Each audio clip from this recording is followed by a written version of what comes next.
बहुत समय पहले की बात है। नूर नाम की एक परी परीलोक में अपने परिवार के साथ रहती थी। नूर परी का जैसा नाम था नूर, वैसा ही नूर उसके चेहरे पर भी था। उसके नूर से परीलोक में कई लोगों की बीमारियां सही हो जाती थी। उसकी सुंदरता के चर्चे दूर दूर तक थे। एक दिन परीलोक में एक छोटी बच्ची आती है जिसको कुछ भी दिखाई नहीं देता। कुछ समय पहले ही उसकी आंखों की रोशनी चली गई थी। नूर परी जैसे ही उस बच्ची को हाथ लगाती है, उसकी आंखों की रोशनी वापस आ जाती है।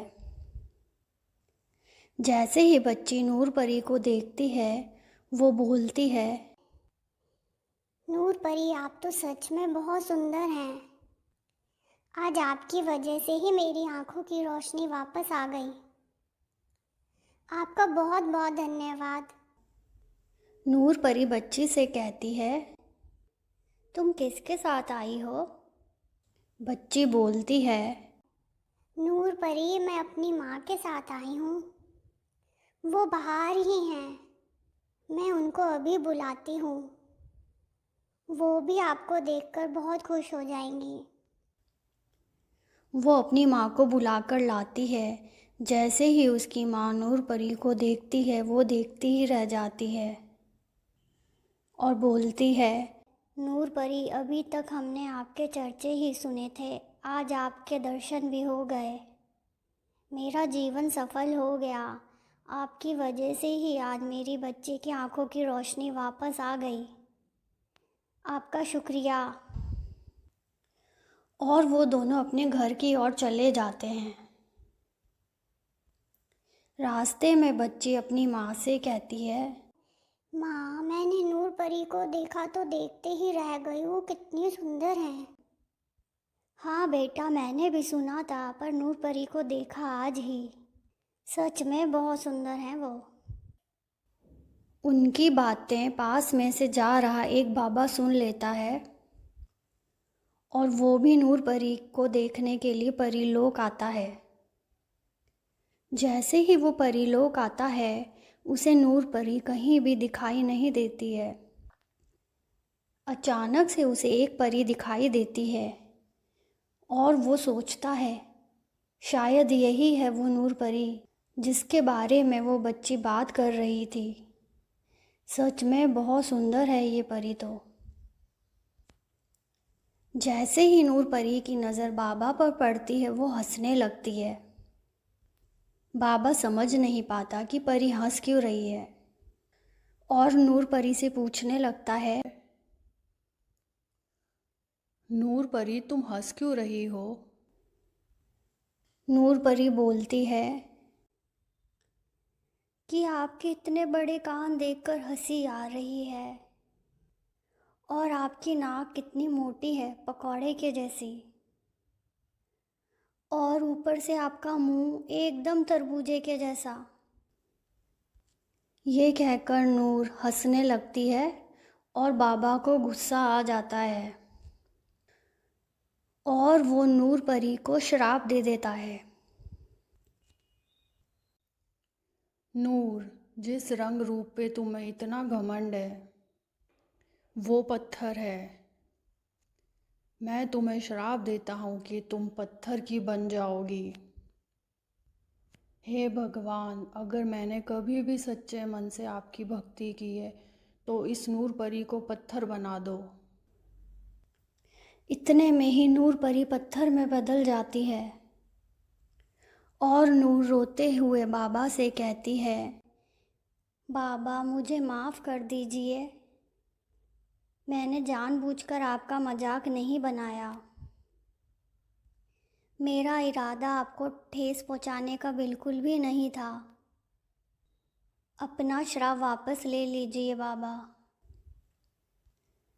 नूर को रोता हुआ देखकर बाबा कहते हैं, श्राप तो मैं वापस नहीं ले सकता, हाँ, लेकिन तुम्हें एक वरदान देता हूँ।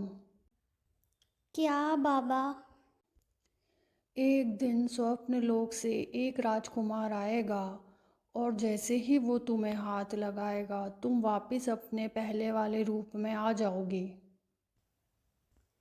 इतना कहकर बाबा वहाँ से चले जाते हैं। काफ़ी साल बीत जाते हैं। नूर परी पत्थर की मूर्ति बनकर एक ही जगह पर खड़ी रहती है और राजकुमार का इंतज़ार करती है। एक दिन स्वप्नलोक के राजकुमार सार्थक शिकार करने के लिए जंगल में जाते हैं और रास्ता भूल जाते हैं और भटकते हुए वो उस जगह पर पहुंच जाते हैं जहां पर नूर परी पत्थर की मूर्ति बनकर खड़ी होती है। राजकुमार उस मूर्ति को देखते हैं और देखते ही रहते हैं। ये मूर्ति कितनी सुंदर है, बनाने वाले ने भी कमाल किया है। और जैसे ही वो मूर्ति को हाथ लगाते हैं नूर परी वापस अपने रूप में आ जाती है। राजकुमार ये देखकर हैरान हो जाते हैं।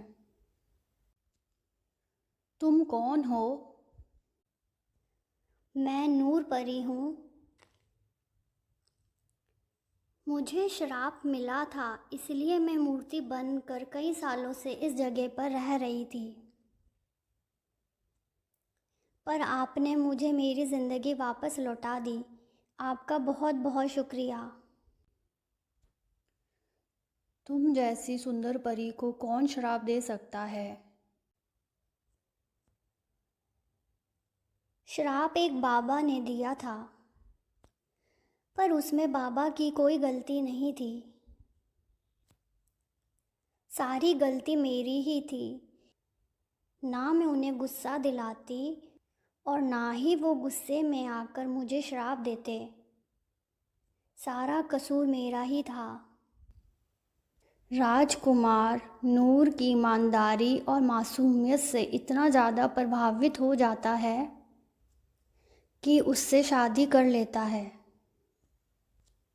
और इस तरह नूर परी को भी अपने सपनों का राजकुमार सार्थक मिल जाता है और वो दोनों खुशी खुशी अपना जीवन व्यतीत करने लगते हैं।